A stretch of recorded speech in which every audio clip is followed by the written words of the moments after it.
Artur Beterbiev stands alone as the undisputed heavyweight champion, light heavyweight champion of the world. Let's go straight into it. For me, this fight in 2024 was the best fight I've seen so far. It was superior in the technical aspect. We didn't have any issues with the referees pulling them apart and stuff. None of this annoying clinching that we've seen in other fights.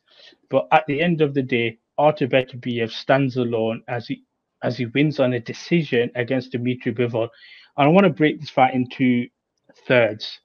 The first 4 rounds, I felt like Bivol was setting the tempo, but I would say from the back end of round 3, 4, you started seeing Artur Beterbiev slowly get into his rhythm and being able to hit Bivol or just be able to orchestrate his punches and let Bivol know, here's my power and you're going to feel it. What was your standpoint in terms of the earlier rounds? Because there's a bit of controversy with the scorecardings that we can talk on soon. I agree. First 3 rounds, I was scared. I think I was writing in the group chat like, yo, Bivol's got this. The speed difference was absolutely alarming. Like, I'd never seen someone with a piston jab like that, especially against Beterbiev. You could tell the speed difference was just evident from the beginning. They were both fighting on the outside, and that was Bivol's range. And every single time, pat, pat, pat. You see that snappy Bivol's just on the outside, hands down at times, the pat, pat, pat, catching Beterbiev. And I remember like the beginning, the first 3 rounds, I was just like, it's gonna be a long night. I said, Bivol's got this. 4th round, Beterbiev just realized, you know what, if I'm gonna get hit with the jab, I'm gonna get hit with the jab, but I have to stay in the mid-range. And my goodness, one of the worst things that Bivol could have done is let Artur get comfortable in the mid-range. And I remember putting a group chat straight away. I said, Artur's taking the mid-range and the fight has changed. I remember calling it right away. I could tell Artur was comfortable in just being in that range of, I'm right here. Now, these were for me where a lot of the swing rounds were. So after that, so I think that was round 4 I gave to Artur. So it's 3-1 Bivol. So from, let's say, 5 to about 9 were all swing rounds. That being, it could go either way. And we were saying this pre-production, you might score Bivol's cleaner shots landed. And I think this is where the disagreement comes in with a lot of people. Did Bivol land the cleaner shots throughout the whole fight? Absolutely, no argument. Did he land enough clean shots throughout all those swing rounds? Did you land enough clean shots? Because I think what happened was, early on, Bivol would land clean shots in the rounds. Bam, clean, no one can contest it. Beterbiev was getting hit with some hot ones.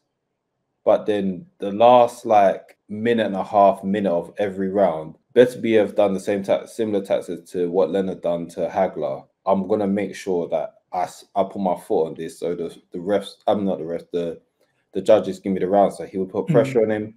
Even Beterbiev was just like, I will throw 20 punches to land 9.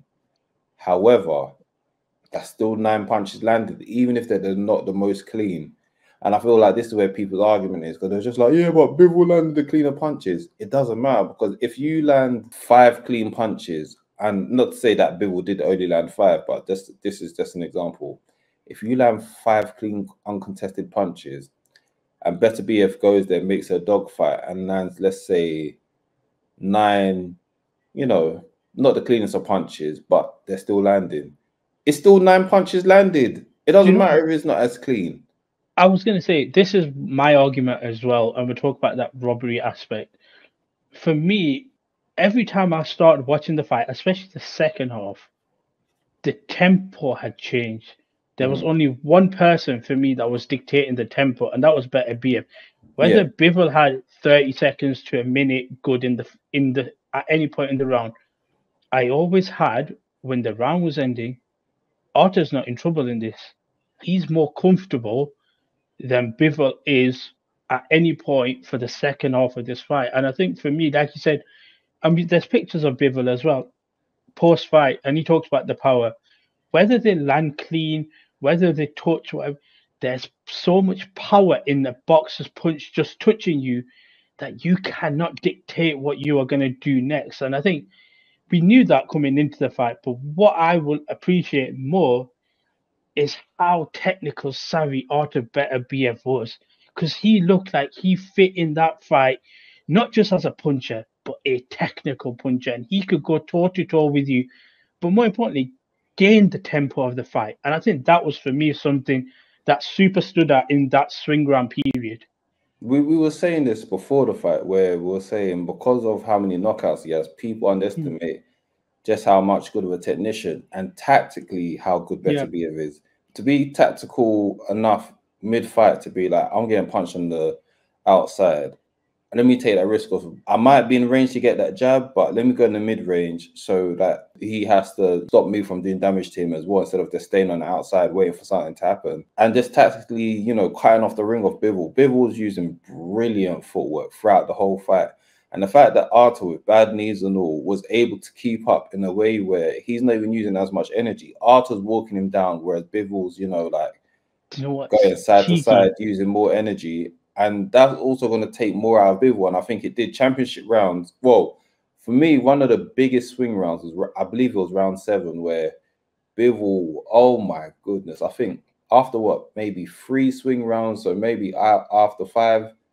Okay, 2. So after rounds 5 and 6 were swing rounds. And I think Bivol's team must have just told him, yo, halfway now, like still the round back. Bivol started round 7. Wonderful. He hit Beterbiev. I think he even hurt him with some clean shots. The issue was when he hurt Beterbiev, hurting Beterbiev is one of the scariest things, because Bivol then tried to firefight with Beterbiev when he realized he was hurt, and Beterbiev showed, yo, you will get burned if you ever try to do that to me again.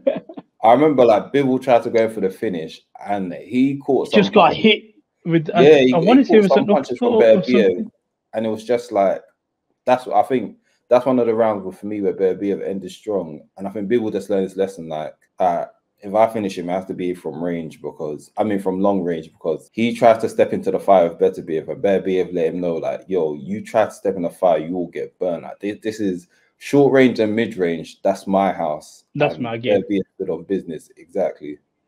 And like you said, championship rounds, we've seen it with, for me, the biggest one is Usyk AJ, where going into it super tight, but definitively someone has banked rounds that AJ versus Usyk too. I remember that. Has banked rounds that are 100% his, and the judges all scored it on the cards the last 3 rounds for Beterbiev. This idea of the robbery, where do you stand on this? Because I don't get it. I get people looking at your scorecard and thinking, oh my God, how can it be so far-fetched? One person has a draw, one person has 4 rounds to one guy. But obviously the vantage point that you're watching from also isn't sometimes something that you look at when it comes to a fight. And I actually scored it 160 or 112 because I could say to you definitively what rounds Beterbiev banks. I can't say to you Bivol banked as many definitively.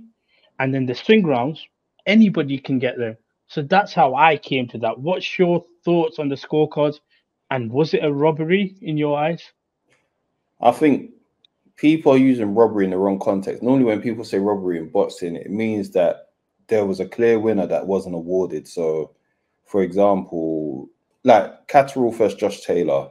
Carroll got dropped, was it twice? Or no, he got dropped once and he got a point deducted, and somehow Catterall still lost. That is a robbery.